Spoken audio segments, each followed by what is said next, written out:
Assalamualaikum warahmatullahi wabarakatuh. Innal hamdalillah wassalatu wassalam ala Rasulillah wa ala alihi wa sahbihi wa man wala wala haula wala quwwa illa billah. Saudaraku yang dimuliakan Allah, tanpa terasa sekarang kita sedang berada di penghujung Ramadan. Fi ashril awakhir, kita berada di 10 hari terakhir Ramadan. Seluruh kaum muslimin di seluruh belahan bumi ini, mereka berusaha mengejar, mencari, dan meraih ada satu malam yang lebih hebat, lebih dahsyat daripada 1000 bulan. Malam itu mereka kenal dengan sebutan Lailatul Qadar.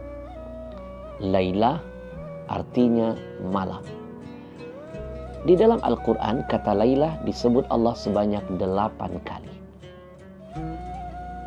Lalu timbul pertanyaan, kalau Lailah artinya malam, lalu Al-Qadar artinya apa? Apa yang dimaksud dengan Al-Qadar? Ini akan menjadi kajian kita malam ini. Paling tidak ada 3 makna yang tersirat di balik kata Al-Qadar kalau ditinjau dari segi bahasa. Dalam kitab Tafsir As-Sirajul Munir karya Al-Khatib Asy-Syarbini, jilid keempat, halaman 655 dan 656. Di sana ulama menjelaskan Al-Qadar artinya yang pertama, malam yang mulia. Malam itu memiliki kemuliaan yang tidak dimiliki oleh malam-malam lainnya. Saking mulianya, malam itu khairun min alfi syahr. Lebih mulia daripada 1000 bulan. Bukan 1000 malam, tapi 1000 bulan. 1000 bulan, kalau mau dihitung, kira-kira 83 tahun lebih lamanya. Gimana nggak mulia malam itu? Malaikat Allah turunkan dari langit menuju ke bumi. Allahu Akbar. Satu malaikat saja yang turun, itu bisa membuat doa kita cepat diijabah. Kenapa? Karena malaikat sering mengaminkan doa kita. Malaikat memohon istighfar dari Allah buat kita. Malaikat akan membentangkan sayap menjadi pelindung kita. Malam Lailatul Qadar, malam yang mulia, karena begitu banyak malaikat yang turun dan mereka akan mengaminkan doa kita, memohon istighfar, ampunan dari Allah buat kita, dan membentangkan sayap untuk menjadi pelindung kita. Maka malam itu menjadi malam yang sangat mulia. Lalu yang kedua, sekali lagi, malam itu menjadi malam yang mulia. Al-Qadar artinya asyarab. Lalu yang kedua, kata ulama Al-Qadar ini artinya malam yang sempit. Kenapa dinamakan malam yang sempit? Al-Khatib Asy-Syarbini dalam tafsir As-Sirajul Munir mengutip ungkapan Al-Imam Khalil. Di sana disebutkan malam Qadar, Lailatul Qadar, disebut dengan malam yang sempit, penuh dengan kesempitan, karena malam itu li'annal arda tadhiqu fiha al-malaikah. Karena bumi malam itu dipenuhi oleh begitu banyak malaikat. Mereka diturunkan Allah dari langit mengisi seluruh penjuru bumi. Tanazzalul malaikatu warruh fiha biizni rabbihim min kulli amr. Jangankan seluruh para malaikat, bayangkan satu malaikat saja, Jibril namanya. Dalam riwayat disebutkan Jibril itu memiliki 500 sayap. Kalau Jibril saja memiliki 500 sayap, lalu bagaimana dengan semua para malaikat yang malam itu Allah turunkan? Apa enggak jadi sempit malamnya? Karena terlalu banyak malaikat yang turun mengisi dunia ini. Lalu yang ketiga, Al-Qadar, kata para ulama, artinya malam penentuan. Apa yang ditentukan? Semua urusan, begitu banyak hal Allah putuskan, Allah tentukan. Kalau bahasa kita, malam ketok palu dari Allah.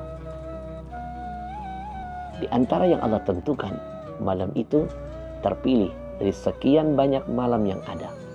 Allah tentukan menjadi malam turunnya Al-Quran. Inna anzalnahu fi lailatul qadar. Dan bukan hanya itu, masih banyak ketentuan-ketentuan lain yang Allah tetapkan di malam itu. Di antaranya, malam itu menjadi penentuan untuk segala urusan yang berkaitan dengan kehidupan kita sebagai manusia di atas muka bumi Allah ini. Amrul maut, wal ajal, wal rizik, wa ghairu dzalik. Yang Allah tentukan pada malam itu perkara kematian, perkara ajal, perkara jodoh, perkara rezeki, senang, susah, bala, musibah, semua Allah tetapkan di malam itu. Mulai dari malam itu sampai setahun berikutnya. Ila sanatil qabilah. Dan subhanallah, setelah Allah tetapkan dan Allah putuskan, lalu Allah tentukan, Allah serahkan ketentuannya kepada malaikat-malaikat pilihan untuk menjalankan perkara yang sudah Allah tentukan. Yusallimuhu ila mudabbiratil umur minal malaikah. Siapa malaikat yang Allah amanahkan untuk melanjutkan apa yang sudah Allah tentukan, mengatur semua perkara yang sudah Allah tetapkan? Di antaranya wahum Israil, wa Mikail, wa Israfil, wa Jibrail. Malaikat Israel, malaikat Mikail, Israfil, dan malaikat Jibril. Maka jangan sia-siakan malam Lailatul Qadar. Kejar, dapatkan, raih. Karena malam itu malam yang mulia, malam yang sempit, malam penentuan. Saudaraku yang dimuliakan Allah. Lalu pertanyaan yang berikutnya, adakah teori atau cara-cara khusus yang diajarkan oleh ulama-ulama kita terdahulu yang notabene mereka lebih alim, lebih masya Allah ibadahnya ketimbang kita? Mereka pasti sudah pernah meraih, mendapatkan, dan merasakan dahsyatnya kemuliaan malam Lailatul Qadar. Mereka pasti berbagi cerita dengan orang-orang di sekelilingnya.